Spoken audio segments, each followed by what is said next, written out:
Okay, Thrillionaires, we are back and again talking about Nik's adventures, which, by the way, I want to make sure we're clear that one of the reasons that I enjoy bringing these adventures out of Nik, because otherwise you'd never find all the stuff that he's done, is just to help us understand that we're all Thrillionaires. We can all do this. Anybody can do something amazing as long as we can open our minds and spirit, take the necessary steps to become the Thrillionaires, use our find it and fund it methodology. Well, first we're going to find it, then we're going to fund it. We got to do it all. Obviously, Nik built his companies first and then started doing all these amazing adventures. And now we're going to talk about something that hasn't been done until you did it in 75 years. 75 years. Now, hold on. Don't say anything. Don't say anything yet. Check this out. Among others who have done this, how about Alexander the Great? Alexander the Great did this a couple thousand years ago. Napoleon Bonaparte, that's right, Napoleon, you know, the dude that conquered the world from France, that Napoleon, did it hundreds of years ago. Yep. It's been 75 years since anybody has been able to do this, and all of a sudden, Nik Halleck, the ultimate Thrillionaire, our mentor in the Thrillionaire experience, manages to get himself invited to spend the night inside a pyramid. Inside a pyramid in Egypt. Now, what is it? It's also one of the oldest man-made structures on the planet, 5,000 years old. Now, which pyramid was this? It's the Cheops Pyramid, in the pyramid of the Great Pyramids of Giza. The Great Pyramids of Giza. It's the Cheops Pyramid. The Cheops Pyramid, If you've ever been amazing. there, it's the very, very large one in the very center of the other two. Obviously, there's a reason why nobody has been able to do this in 75 years. I'm sure there were a lot of people who were trying to do this that didn't get the experience. So Because the pride negotiators weren't as good as I made a great case. So tell us, how did you actually get this to happen? I mean, Well, first of all, I love history. right. I mean, I've always said, if there was a time machine, I would rather go back into time than go forward into time. So for me, I just love history, and also, I mean, my heritage. I mean, you know, one of the oldest civilizations in the world. The Greek civilization, yeah. So, I mean, I loved everything about Egypt, you know, basically just everything about ancient history. Anyway, it turned out that the very last time a foreigner was allowed to spend the night in the Great Pyramid of Giza was back in the 1930s. And this gentleman's name was Dr. Paul Brunton. And he also flipped out too. And I was intrigued by his flipping out story. Oh, really? You mean he flipped out like he couldn't handle it, or it was just too bizarre? Or? You know, he had he astral plane. He had one of those out of body experiences. And that intrigued me, and I wanted to be part of that too. So for me, it was like I had to do it. I had to do it. So so let's fast forward and you guys will come to find that Nik gets amazing things done that the rest of the world just doesn't do. And yes, it's all about perseverance. And yes, it's about determination. And yes, it's about never giving up. And all of these things is what we will be sharing through the Thrillionaires community. So let's fast forward through that part and accept that as a given. So tell us, you're getting ready to do this. It's what time? How did the whole thing go down? Okay, well, I did some last minute research, which was about 2 hours prior to. I had a military escort, private escort, and I was escorted to the actual steps of the pyramid, where the pyramid gatekeepers were there waiting for me. And at what time of day was this? So basically, the deal was I was going to be ushered in. Escorted in around midnight. Right. So here's me at 10 o'clock. I'm still in my hotel room. I went for one of my private escorts. Picked me up. And I'm on the net. Right. And I'm just going over all the experiences that Dr. Paul Brunton experienced. And I'm thinking, great, that's going to happen to me. What else? What else? I'm going to flip out. What's this? I'm going to be like one of those raging lunatics. Get me out of here. I mean, Dr. Paul Brunton, I mean, this cat, he flipped out. And pretty amazing. So I wanted to be locked in. I wanted the gates to be padlocked, so I couldn't get out. So whatever was in there, I was forced to confront it.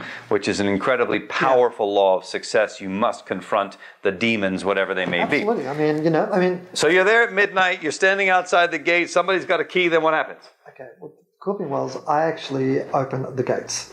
You did? Oh, cool. I asked to have it. I mean, I wanted access. So. Right.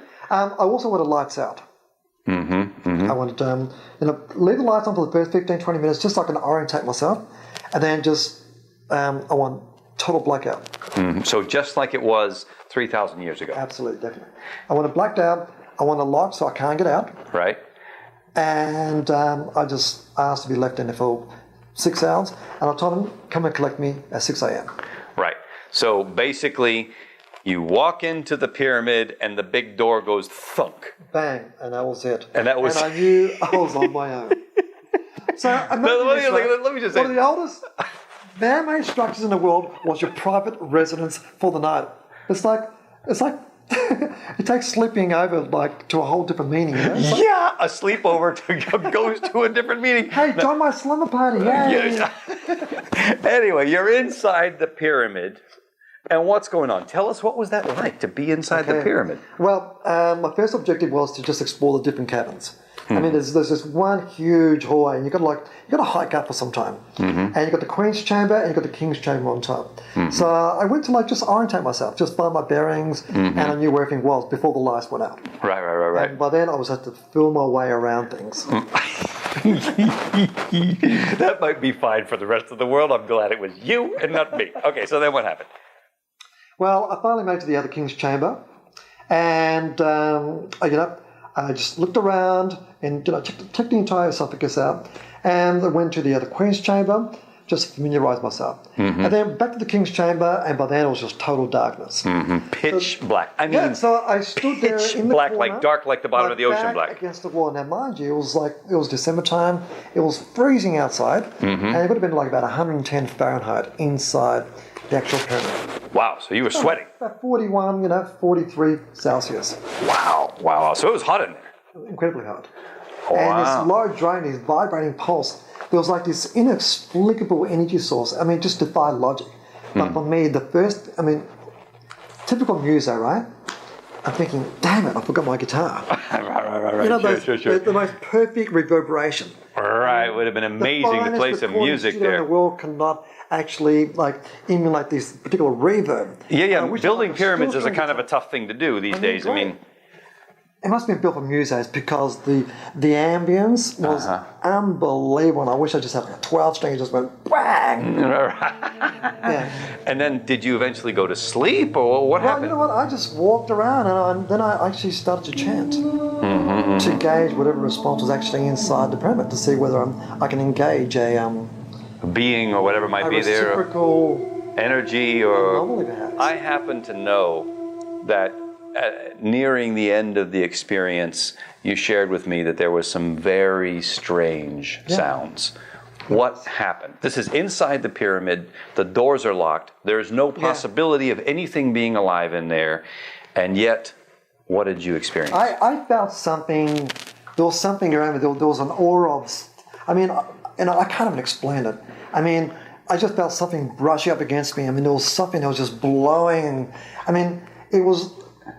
I mean, the fact that I had no recollection of actually walking into the chamber and actually jumping into the sarcophagus, and my legs were like this, my arms straight, like this, arms across, yep. And, I have no recollection of that whatsoever.